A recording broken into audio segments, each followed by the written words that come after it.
HSC 28 কয়দিন পরে কিন্তু আমাদের কলেজ লাইফ শুরু হতে চলেছে।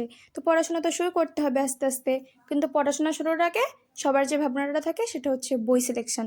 অনেক বইয়ের নাম আমরা এখন শুনবো, এখন আমাদের কনফিউজড হয়ে যাওয়াটাই স্বাভাবিক যে কোন বইটা ছেড়ে কোন বই কিনবো। তো আজকে আমি একটা সহজ সলিউশন নিয়ে চলে এসেছি। আমি নিজে একজন স্টুডেন্ট, তো আমি 8টা বই বলবো এবং সেই বইগুলোর মধ্যে তোমাদের পছন্দ অনুযায়ী কিনে নিবা। সো প্রথমে আমরা ফিজিক্স নিয়ে কথা বলবো। ফিজিক্সে আমি 3টা রাইটারের বই রাখছি। তো বেসিক ও থিওরি এই দুইটার জন্য আমি 2টা বই বলবো, সেটা হচ্ছে ডক্টর শাহজাহান তপন স্যারের, আর একটা হচ্ছে গোলাম হোসেন প্রামাণিক স্যার। খুব সিম্পলি বলছি, বেসিক ও থিওরির জন্য এই দুইটার যে কোনো একটা তোমরা কিনবা। সবাই কিনা লাগবে এই দুইটার মধ্যে। তা যারা ডিউ যাবা, মেডিকেল যাবা, ইঞ্জিনিয়ারিং, সবার জন্য বেসিক থিওরির জন্য এই বই। আর অতিরিক্ত ম্যাথ করার জন্য যারা ইঞ্জিনিয়ারিং টার্গেট বা ইঞ্জিনিয়ারিং টার্গেট না থাকলেও তুমি ধরো ম্যাথ বই শেষ, আমি আরও একটু করতে চাচ্ছি বা গোছানো একটা মানে অনেক ম্যাথ করতে চাচ্ছি, তার জন্য তোমরা প্রফেসর গিয়াসউদ্দিন আহমেদ স্যারের বইটা অবশ্যই করবা। ইঞ্জিনিয়ারিংয়ের জন্য এটা খুবই ইম্পর্টেন্ট, এখানে ম্যাথগুলো অনেক সুন্দর সাজানো আছে।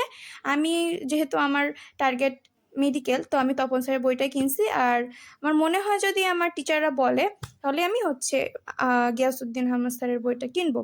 আপাতত আমার কাছে তপন স্যারের বইটাই রয়েছে বেসিক ও থিওরির জন্য। অবশ্যই মূল বই আগে পড়তে হবে। এরপরে হচ্ছে আমরা হায়ান ম্যাথের কথা যে বলবো, হায়ান ম্যাথেও 2টা বই রাখছি আমি।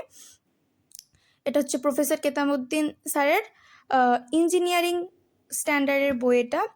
তো যারা ইঞ্জিনিয়ারিংয়ের জন্য করবা তাদের জন্য এই বইটা মাস্ট। অসীম কুমার সাহা স্যারের অক্ষরপত্র প্রকাশনের, যেখানে অনেক সুন্দর টাইপ ভিত্তিকভাবে অঙ্কগুলো দেওয়া এবং অনেক প্র্যাকটিস আছে। আমি অক্ষরপত্র প্রকাশনের বইটা কিনছি, অনেক সুন্দর, অনেক প্র্যাকটিস আছে। অ্যান্ড বেসিক্যালি আমি অনেক পছন্দ করছি, ভাষাটা অনেক সহজ। মানে আমার পার্সোনালি আমার এটা খুব ভালো লাগছে। বাট কেতাবউদ্দিন স্যারের বইটাতে অনেক ম্যাথ রয়েছে, যারা ইঞ্জিনিয়ারিং টার্গেট তারা অবশ্যই এইটা কিন্তু করাই লাগবে। 2টা রাখতে পারো, যদি টার্গেট থাকে যে আমি ম্যাথ করবো, বেসিকও ক্লিয়ার রাখবো, তো 2টাই করতে পারো।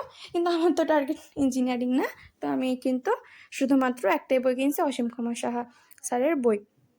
তো ফিজিক্স আর হ্যান্ড ম্যাথ আই থিঙ্ক তোমাদের কনফিউশন আর নেই। এরপরে হচ্ছে আমরা কেমিস্ট্রিতে যাব। কেমিস্ট্রি হচ্ছে আমি 2টা বই রাখছি, সেটা হচ্ছে একটা ম্যাথের জন্য, একটা বেসিক আর থিওরির জন্য। সরোজকান্তি সিংহ হাজারি স্যারের এটা তো একদম ফেমাস বই, এখান থেকে ম্যাথে অনেক প্রশ্ন পড়ে। তো এখান থেকে তোমরা বেসিক থিওরির জন্য এটা অবশ্যই লাগবে, এবং যদি অনেক ম্যাথ করতে চাও তো কুমার গুহ স্যারের বইটা নিবা।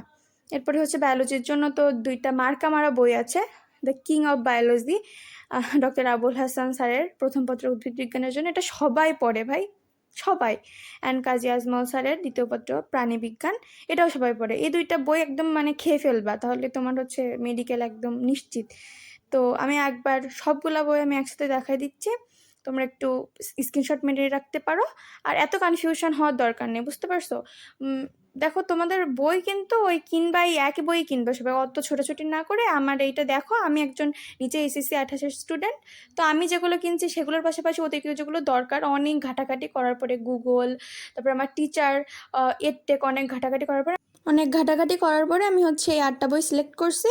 তো তোমরা এরকম ভিডিও পেতে আমার চ্যানেলটা সাবস্ক্রাইব করো এবং বন্ধুদের সাথে শেয়ার করতে পারো। তো আজকে পর্যন্তই, সবাইকে আল্লাহ হাফেজ, বাই।